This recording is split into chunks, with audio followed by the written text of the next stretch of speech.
అసలు house వైఫ్స్కి value ఉంటుందా లేదా? వాళ్ళేమీ డబ్బులు సంపాదించరు, ఇంట్లోనే కూర్చొని ఉంటారు, జీతాలు రావు, ట్యాక్సులు కట్టరు. మరి వాళ్ళ కాంట్రిబ్యూషన్ ఏంటి? You'll be very surprised if I say that annual GDP contribution of house wives is up to 20%. అంటే ఒక కంట్రీ యొక్క జీడిపిలో ఇంచుమించు 20% కాంట్రిబ్యూషన్ హౌస్ హోల్డ్స్ వర్క్ ద్వారానే వస్తుంది. దీన్నే అన్పెయిడ్ లేబర్ అంటారు. కుకింగ్, క్లీనింగ్, చైల్డ్ కేర్, ఈ పికప్లు, డ్రాప్ ఆఫ్లు, ఇలా ఈ కాస్ట్లన్నీ చూసుకుంటే గనక ఇండియాలో ఆన్ అన్ యావరేజ్ హౌస్ వైఫ్స్ ద్వారా సేవ్ చేయగలిగే money 30,000 to 70,000 rupees per month.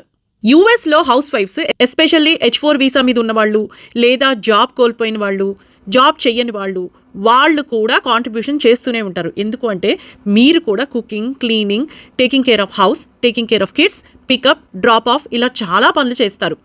Me contribution యూఎస్లో పర్ మంత్ అప్ టు $5,000 ఉంటుంది. అంటే యాన్యువల్లీ మీ అన్పెయిడ్ లేబర్ వాల్యూ $60,000 అనమాట. Why do you underestimate yourself? Just because you're not getting physical money doesn't mean that you're not contributing. And చాలామంది నాకు messages కూడా పెడతారు, అసలు హౌస్ వైఫ్స్ అంటే వాల్యూ ఉండదు వర్కింగ్ విమెన్కి అని చెప్పి. ఫస్ట్ ఆఫ్ ఆల్ వాల్యూ ఏంటి అని మీకే తెలియాలి, మీరేంటో మీకే తెలియాలి.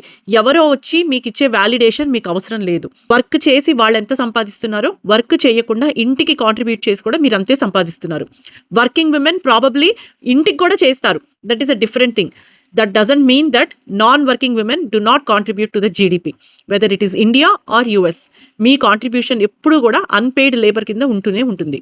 So do not underestimate yourself and do not feel bad that you are not working.